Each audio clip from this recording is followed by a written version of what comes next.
Well, good evening. My name is Justin Braden. I'm the team leader of the Realtyx team at Compass right here in Houston, where we help people buy and sell properties by the numbers using real estate analytics. That's why we're called the Realtyx team. And given the way things go in the market this day and age with higher inventory and higher prices, lower sale volume, there's so much to consider. And so that's why you got to really focus on the numbers, look at the analytics, so that way you're guided by data-driven insight. The market is talking. We are translating the market. We use business intelligence services to do that. So that's what makes us special. That's what makes us different. We're very technological-driven service for our clients. Now, this class, or let's say this video, is on the 1 to 4 family residential contract for resale properties, homes that are not new construction. We are looking at paragraph 2. Paragraph 2. So last video, take a look at that. We talked about parties. That was the first one. We are now on paragraph 2, where we are focusing on what you're actually buying. Okay, so this is when you go into contract, paragraph 2 says you are buying this. You are buying all this stuff. And so we want to see what exactly we are getting. And in paragraph 2, it says explicitly what you are buying. Okay, so when you're buying a property, you are expecting to get a house. You're expecting to get the land around the house. You are expecting to get all the improvements, including the house itself, the garage, an apartment garage, a garage apartment, the windows in the house. You're expecting to get appliances like the AC system. You're expecting to get the fence. If there's a fence around the house, you're expecting that should convey with the property, right? And if there's anything else that's fixed to the house, and then anything that's built in to the house, right? So those are what you're expecting. Now, it's very arbitrary. Is the washer and dryer automatically included? What about the refrigerator? Is that included? What about an office desk? Is that built into the wall, or is that sitting separate? Some things like bookshelves and things like that look like they just belong in that spot. But is that an item that actually conveys with the property? And so this video should clear that out for you, this short video here about what you're actually buying when you go into a contract to buy a 1 to 4 family home. So typically your single family residential home, but up to 4 units could be in, so like a fourplex. You would use this form. And we talked about it last time, that you've got to use the right form for the right property type. This one is for a single family home, 1 to 4 family, single family in each one, a fourplex maximum. If you go 5+, you got to use a different form. If it's a townhouse where it shares a wall, you've got to use a different form. You cannot use this form. Okay, if you use the wrong form for the wrong property type, you do not have a contract. Okay, so let's make sure we do it right the first time. Now, property, what are we actually buying? So let's go over this. This says right here in number 2, the land, improvements, and accessories are collectively referred to as the property, parentheses property. So A is about the land. Now, this information where it says lot, block, and then it has some blanks here, this can actually be found in the Harris County Appraisal District, which is right here. Do a property search here, and I'll show you exactly what it looks like. We'll look at my house. Okay, so my house has a lot and block information. We scroll down to property details. The legal description is right here. Lot 2, Block 8, White Oak Landing, Section 4. White Oak Landing is the subdivision, and then Section 4 is the 4th section that was built. So you go back here, and you're going to put in lot, block, and then the White Oak Landing section 4 goes here. Okay, so the subdivision goes there and the section number. Addition, city of, so if it's Houston, Katy, Sugarland, West University Place, it's going to go there, city. County of Harris, or it could be Montgomery, it could be Brazoria. Okay, so that is also something. Now, Texas, so Harris County, Texas. So known as. So where it says known as here, you're going to actually put the address of the property. You're going to put the address here. So in my case, it would have been 10706 Allen's Landing Drive / zip code. So you put the address here, and then here is the zip code, 77065, or whatever. So that tells us what is actually, what property is, what plot of land is being sold, okay? And then we want to know, well, what on that land? Okay, so I'm going to buy this lot, this plot of land named in section A. Now I want to know what on that land I'm going to get, and that's the improvements on that land. So the improvements are named out in B. Okay, so this is automatic. It is already there. It's already been there. This is all the things that you can expect in a standard transaction. Improvements, the house, garage, and all other fixtures and improvements attached to the above described real property, so attached to the land. So this is not for manufactured home that was moved there. Okay, that's not what it's for. Okay. So, attached to the real property, including without limitation the following permanently installed and built-in items. Built-in. So permanently installed and built-in items listed out right here. All equipment and appliances, valances, screens, shutters, awnings, wall-to-wall carpeting, mirrors, ceiling fans, attic fans, mailboxes, television antennas, mounts and brackets for televisions and speakers, heating and air conditioning units, security and fire detection equipment, wiring, plumbing and lighting fixtures, chandeliers. See, it's already there, chandeliers. So you got to be careful. If you're a seller, you got to be very careful here. Chandeliers.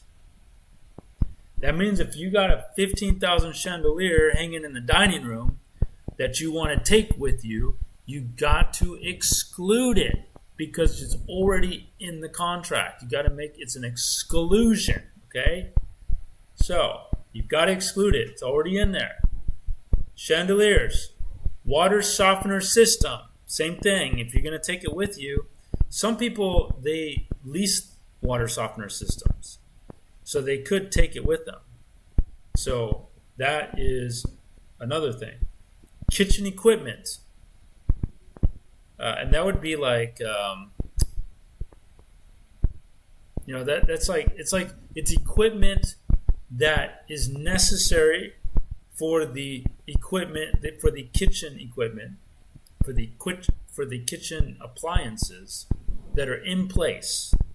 So cleaning stuff, or things that are meant to be there to be used on the kitchen equipment, on the kitchen appliances. So it's a bit arbitrary, and there are going to be some question marks there, but to play it safe, just exclude which kitchen equipment you do not plan to leave. So that's for sellers. Okay.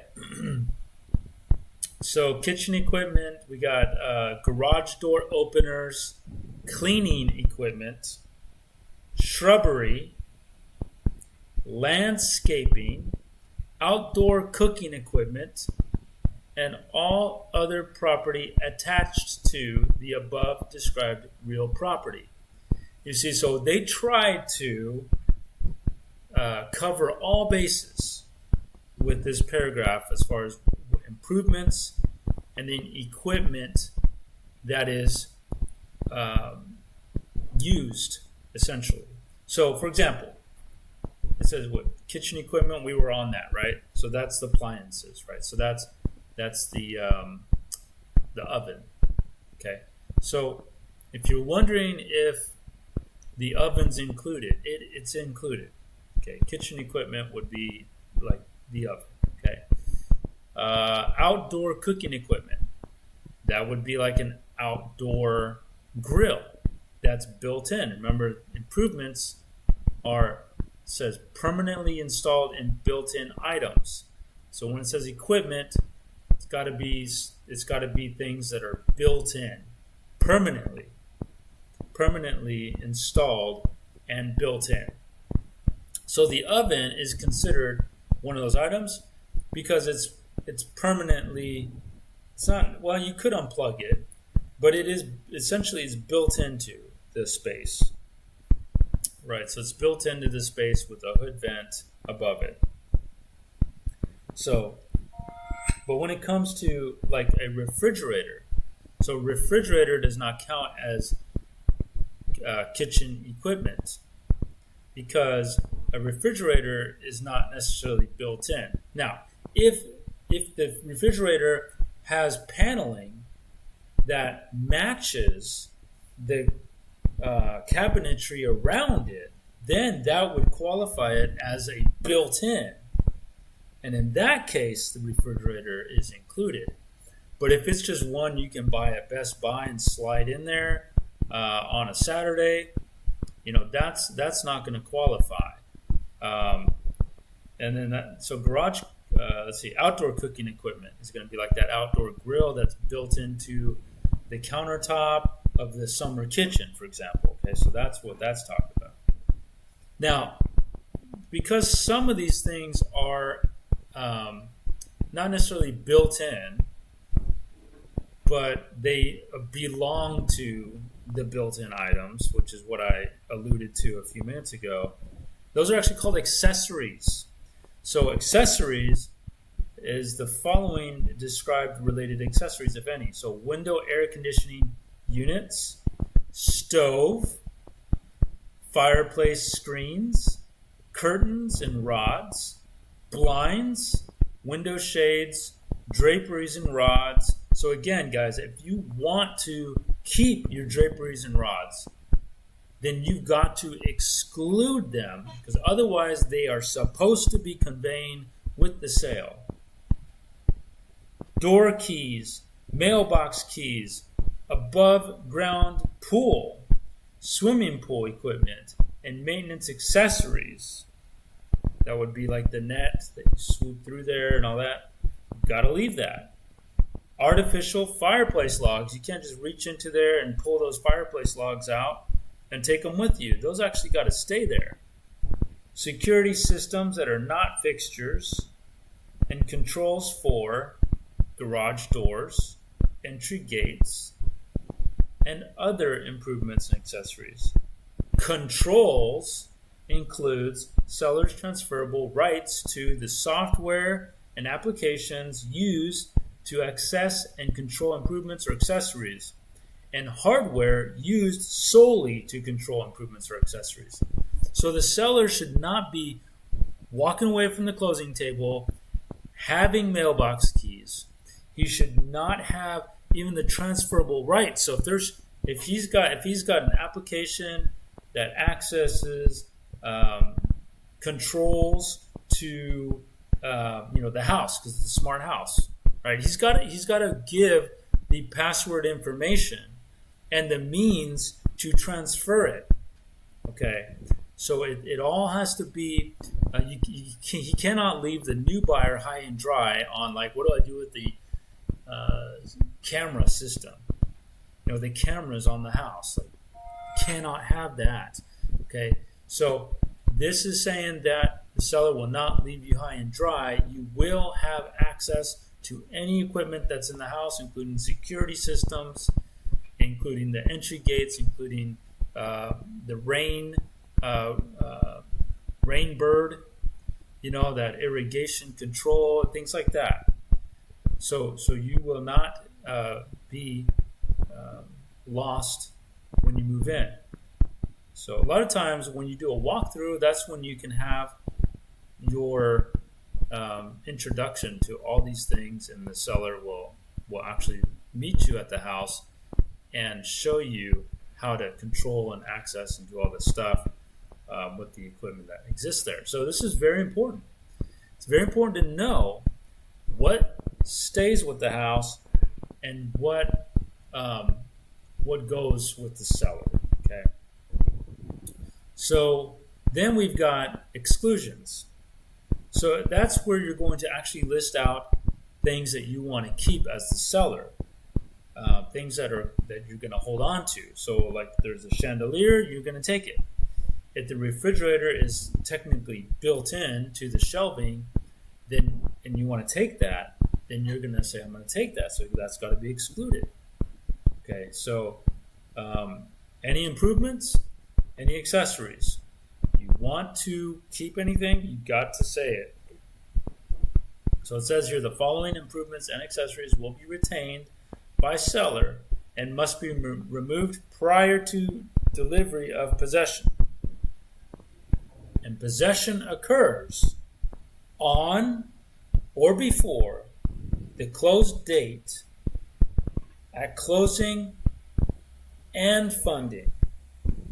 So the closing has to occur on the close date, but funding can occur the next day. And if it's on a weekend, it may be Monday. And if there's a holiday, it could be Tuesday. So actual possession occurs upon closing and funding most of the time. Sometimes there's a seller leaseback, and that seller will end up being there for a couple more weeks, or maybe just a few days, just to move stuff out. It's just like a 2-3 day move out time period. That is what the possession, when it occurs, is at closing and funding, or at the end of a seller's lease back. So exclusions is all the items you're going to keep, that the seller's going to keep, that are in that list. Pretty straightforward. So improvements, yes. Is there anything that could maybe have a big question mark, right? Some of these things you got to think about, and what qualifies. So let's see if there's something on there that's really interesting. Above ground pool. So there's above ground pool. Some buyers might assume an above ground pool is going to be gone, but given this contract, as you see here, it's going to stay. So if you don't want it, it needs to be excluded. Okay? If you don't want it, you've got to exclude it. Buyer got to exclude that. So you would put it right there. We don't want that. Maybe you don't like the drapes. Maybe you don't like the drapes on the house, right? The drapes and the rods. Maybe you don't like them. They're like a weird looking color. Just bizarre color from the 90s, right? You got to exclude them right there. Exclude. Otherwise, you're going to have to worry about the cost of removing them and the time to remove them and all that. We already talked about controls and seller's transferable rights on software applications. So I know those are kind of like intangible things that got to be conveyed to the buyer. So this irons out those intangibles right there. So then we got one more paragraph called reservations. And that is saying that any reservation for oil, gas, or other minerals, water, timber, or other interests is made in accordance with an attached addendum. So there's got to be an addendum. If there's reservations that will be transferred, then those will be ironed out in a addendum for reservations, for mineral rights. Generally, if you're buying a house, generally speaking, you're not going to get mineral rights. Typically, those mineral rights were reserved long ago. They were reserved long ago, back before when even the plots were put out and they first sold houses. They reserved those mineral rights. And with the reservation of mineral rights, there could have been a special warranty deed, and that could be the case. But we'll get into deeds and the different types of deeds another time. But you always want to get as best as possible a general warranty deed, as that provides the most protection to the new buyer. So make sure you get a general warranty deed as often as possible. But again, we will talk about different deeds in another video. In the meantime, I hope you enjoyed this video. I hope this video was helpful. I hope that it was assisting. I hope it assisted you in whatever you're doing right now, and at least getting to know more about what's in these contracts. Right? It's very important that your realtor knows these contracts front and back, so he or she can advise you properly on, for example, in this video, what stays and what goes. And if you don't want something, that you got to exclude it. You got to exclude it. Okay, well, good deal. Again, I'm Justin Braden, team leader of the Real Estate team, and when you're ready, love to help you in your home search. Have a good night.